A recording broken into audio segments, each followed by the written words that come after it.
विद्यार्थी भाइ बहिनीहरू नमस्कार। आज हामी कक्षा 8 को पाठ 2 मा रहेको साकार सपना कथा पढ्न गइरहेका छौं। म हजुरहरूलाई यो कथा वाचन गरेर ससुर वाचन गर्न गइरहेको छु। यस कथाका लेखक हुनुहुन्छ गणेश प्रसाद भट्टराई।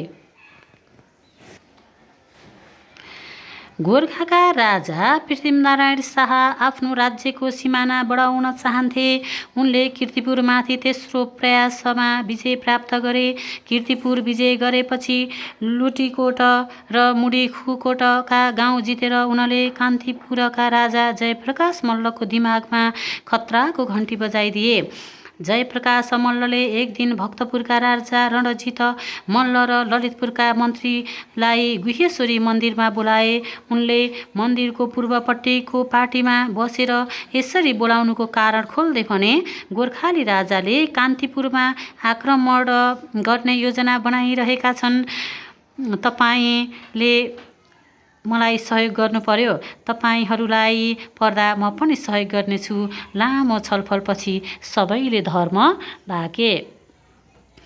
त्यसबेला नेपाल खाल्डामा केपुचिन पादरी बस्थे। गोर्खालीको योजना थाहा पाएपछि जयप्रकाश मल्लले उनीसँग गोर्खाली विरुद्ध युद्ध गर्ने र अघि बढ्न नदिने बारे सल्लाह गरे। पादरीले अङ्ग्रेज वाणिज्य दूत गोल्डिङलाई कलकत्ता पठाउने र गोर्खाली विरुद्ध अङ्ग्रेजसँग सहयोग माग्ने सल्लाह दिए। उनकै सल्लाह अनुसार जयप्रकाश मल्लले सैनिक सहयोग माग्दै कलकत्ताका अङ्ग्रेज गभर्नरलाई पत्र लेख्दै निर्णय गरे। गोल्डिङ भारतको बेतियामा बस्थे। जयप्रकाश मल्लले फकीर रामदास र उम्दालाई पत्र दिएर बेतिया पठाए। बेतिया पुगेर उम्दाले जयप्रकाशको पत्र लिँदै गोल्डिङलाई भने, महाराजले यो पत्र पठाउनु भएको छ। गोल्डिङले पत्र समाएर उनीहरूलाई अलिक पर भुइँमा बस्न लगाए। उनले पत्र खोलेर चस्मालाई नाकी डाँडीमा राखेर हेरे, तर पत्र राम्ररी बुझेनन्। आशे बुझ्ने सुरले उनले आफ्नो सेक्रेटरीलाई सोधे, यसमा के छ? मलाई सबै बताऊ। सेक्रेटरीले पत्र पढेर सबै कुरा बुझाइदिए। गोल्डिङले बीचबीचमा टाउको हल्लाउँदै पत्रको आशय बुझेको भाव दर्शाए। केही क्षणपछि गोल्डिङ जुरुक्क उठेर झ्यालको पर्दा अलिकति सारे एक पल्ला झ्याल खोलेर फर्केर थचक्क कुर्सीमा बसे। टेबुलमा राखेको एक गिलास पानी स्वाट्टै पारे। उनी कुइनामा टाउको अड्याएर सोच्न थाले, होइन, यी गोर्खाली त हाम्रै नजिकै पो आइपुगेछन्। त्यो पृथ्वीनारायणलाई अङ्ग्रेजको शक्ति चखाउने बेला यही हो। यतिखेर मल्लहरूलाई सहयोग गर्न पाए उनीहरू हामीप्रति कृतज्ञ हुन्छन्। हामीलाई चीन पुगेर व्यापार गर्न पनि सजिलो हुन्छ। गोल्डिङले दाहिने हातले टेबुलमा ठक्क ठोके। गिलासको पानी समेत छचल्किएर पोखियो। अलिक पर बसेका उम्दा र रामदासको पनि सातो पुत्तो गयो। पानी निल्दै गोल्डिङले भने, नडराओ, म तिमीहरूकै पत्रका बारेमा सोच्दैछु। उनी फेरि सोच्न थाले, यस बेला मल्लहरूलाई सहयोग गर्दा युद्धको खर्च उनीहरूले नै बेहोर्छन्। कम्पनीको केही खर्च हुँदैन। हामीलाई पनि फाइदा हुन्छ। बरु गोर्खालीहरू बलिया हुनु पूर्व नै हामीले मल्ललाई सहयोग गर्नुपर्छ। उनी जुरुक्क उठेर यताउता घुमे। उनले उमदातिर हेर्दै भने, गोर्खालीसँग कति सैनिक होलान् त? अनि कति टाढा छ नेपाल? उनीहरूले भने, अनर, गोर्खाका सैनिक धेरै छैनन्। नेपाल खाल्डामा त 2000 जति होलान्। पटनाबाट नेपाल जान 96 कोस जति छ र 11 ठाउँमा बास बस्नुपर्छ। खानेकुराको चाहिँ अभाव हुँदैन। अहिले वर्षामा त गोर्खाका धेरै सैनिक उतै खेतीपाती गर्दैछन्। उनीहरूबाट गोर्खाका सैनिक हात हतियार र आर्थिक स्थिति समेत बुझेपछि गोल्डिङले भने, ल जाओ तिमीहरूका राजालाई सहयोग आउँछ भनिदिनु। हस् अनर, भन्दै उनीहरू निस्के। गोल्डिङले गोर्खालीले उपत्यकामा आक्रमण गर्न लागेको र मल्ललाई सहयोग नगरे कम्पनीमा हानि हुने बेहोराको सिफारिस पत्र तयार पारे। उनले तिब्बत हुँदै चीनसम्म व्यापार बढाउने र यस क्षेत्रमा प्रभुत्व जमाउने राम्रो मौका आएको पनि वर्णन लेखे। बिस्तारै नेपाल खाल्डो नै आफ्नो पार्ने आशयको सिफारिस पत्र र जयप्रकाशको पत्रसहित उनी पटना पुगेर सबै बेली विस्तार लगाए। पत्र पाएको 10 दिनपछि कलकत्ताको रिलेक्ट कमिटीले भौगोलिक स्थिति र शत्रुको शक्ति विचार गरेर जयप्रकाशलाई सहयोग गर्नु भनी पटनाका हाकिम रम्बोल्टलाई आदेश दियो। पृथ्वीनारायणले जासुस मार्फत यी सब कुरा बुझिरहेका थिए। अङ्ग्रेज नेपाल खाल्डामा आउँदा सिन्धुलीगढीको बाटो भएर आउनु पर्थ्यो। उनले त्यहाँ वंशु गुरुङ र वीरभद्र उपाध्यायलाई पहिले नै तैनाथ राखेका थिए। अङ्ग्रेजले जयप्रकाश मल्ललाई सहयोग गर्ने भएमा त्यहाँ वंशीराज पाण्डे र श्री हर्ष पन्तको नेतृत्वमा सेना पठाउन उनले भित्रभित्रै तयारी गरेका थिए। एक दिन बिहान चिया खाएर पृथ्वीनारायण कीर्तिपुरमा आफ्नो विश्वास पात्रसँग आफूले राम्रो सपना देखेको र आफ्नो सपना पुग्ने बारेमा गफ गर्दै थिए। त्यही बेलामा द्वारले आयो र भन्यो, महाराज गौराङ्गको पत्र आएको छ। उनले राजालाई पत्र दियो र फर्क्यो। पृथ्वीनारायणले पत्र खोलेर हेरे। त्यसमा लेखिएको थियो, हाम्रा मित्र मल्ल राजालाई तिमीले लाएको नाकाबन्दी हटाएनौ भने हामी तिमीलाई शत्रु घोषणा गर्दछौँ। रम्बोल्टले लेखेको यो पत्र पढ्नासाथ च्यातचुत पारेर उनले अङ्गेनामा हालिदिएर दाहारा किर्दै भने, गौराङ्ग, मेरा फौजले तेरा फौजलाई सिन्धुलीमै सखा पार्नेछ।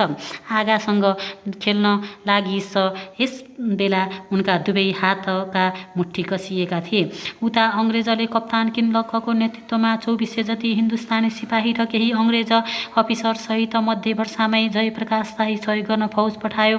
नेपाल खाल्डो पुग्ने बाटो देखाउने जिम्मा रामदास बैरागीले लिए।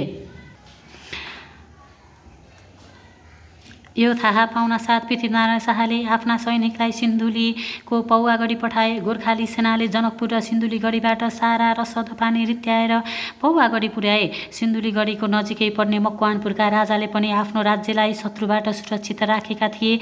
उनका राज्यमा शत्रुबाट बस्न सिमानामा सिस्नाको घारी लगाउने चलन थियो। शत्रुले आक्रमण गरेमा अरिङ्गाल र बच्छ्युका गोला बिछाएर शत्रुतिर धपाइदिने पनि अनौठो चलन थियो।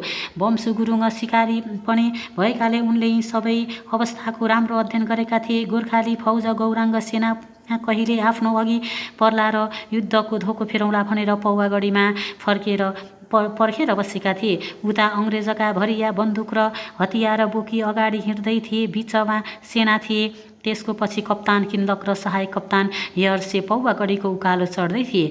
रामदासले बाटो देखाइरहेको थियो। वर्षामा सिमसिम परेको र कुहिरो लागेकाले बाटो हिँड्न सहज थिएन। अङ्ग्रेज सेना खानेकुरा, वर्षा र जङ्गली किरा फट्याङ्ग्राको टोकाइसँग सङ्घर्ष गर्दै गढी नजिकै आइपुग्यो। यति बेलासम्म बाटामा गोर्खाली नदेख्दा अङ्ग्रेज निष्फिक्री अघि बढिरहेका थिए। थाकेकाले चौतारीमा बसेर अङ्ग्रेज अफिसरले चिसो पानीको घुड्की लिए। साँझ पर्नै लागेको थियो। वंशु गुरुङ र वंशराज पाण्डेले ढुङ्ग्रेबासतिरबाट र वीरभद्रले पौवागढीतिरबाट अङ्ग्रेजमाथि आक्रमण गरे। रक्सीले अलिअलि मातेका यर्से तत्काल घाइते भएर ज्यान जोगाउन जङ्गलतिर लागे। हतियार बोकेका भरिया अगाडि भएकाले सैनिकले सबै हतियार झिकेर चलाउन पाएनन्। हिन्दुस्तानी सेनाको भागाभाग भयो। उनीहरू हतियार छाडेर ज्यान जोगाउनतिर लागे। हिन्दुस्तानी सेना र अङ्ग्रेज अफिसर भागेको देखेर वंशु गुरुङले आफ्नो सहयोगीलाई भने, अर्ना छाड, गोला फोर। वंशु गुरुङले जङ्गलबाट 2वटा अर्ना पक्रेका रहेछन्। तिनलाई जाँड खुवाएर मताएर राखिएको रहेछ। गोर्खाली सेनाले तिनका सिङमा राँको बालेर जङ्गलतिर छाडिदिए। अर्ना आत्तिएर जताततै कुद्न थाले। यही बेलामा गोर्खाली सेनाले अरिङ्गाल र बच्छ्युका गोला बिछ्याइदिए। अर्नाले खेद्ने, अरिङ्गालले चिल्ने र सिस्नाले पोल्ने हुँदा अङ्ग्रेज ऐया र आत्था गर्दै भागाभाग भए। गोर्खाली सेनाले रातभर अङ्ग्रेजलाई खेदिरहे। बिहान उज्यालो भएपछि उनीहरूले जङ्गलमा हतियार खोजे। जङ्गलमा भेटेका 300 जति राइफल गोर्खालीले आफ्नो बनाए। आक्रमणमा 1700 जति गौराङ्ग सेना हताहत भए। किनलक ज्यान जोगाउन लगभग 800 सैनिक सहित जनकपुर पुगे। त्यहाँ पुगेर उनले रम्बोल्टलाई पत्र लेखे, पहाडमा मानिसले मात्र होइन, जनावर, किरा र बिरुवाले पनि लडाईँ गर्दा रहेछन्। हामीले मल्ललाई सहयोग गर्न सकेनौँ। थप सेना पठाइदिनु। उनले स्थिति बुझेकाले थप सेना पठाएनन्। यता वंश गुरुङ लगायत गोर्खाली सेना हतियारसहित पृथ्वीनारायण शाह कहाँ पुगे। उनले हातले केही हतियार सुमसुम्याएर वंशुलाई धाप मारेर प्रशंसा गर्दै भने, मेरो सपना तिमीहरूले पुरा गर्यौ। यसको श्रेय तिमीहरूकै हो। उनले सबैलाई विजयको प्रतीक रातो टिका लगाइदिए। सेना गोर्खाको जय भन्दै ब्यारेकतिर लागे। हस्त धन्यवाद।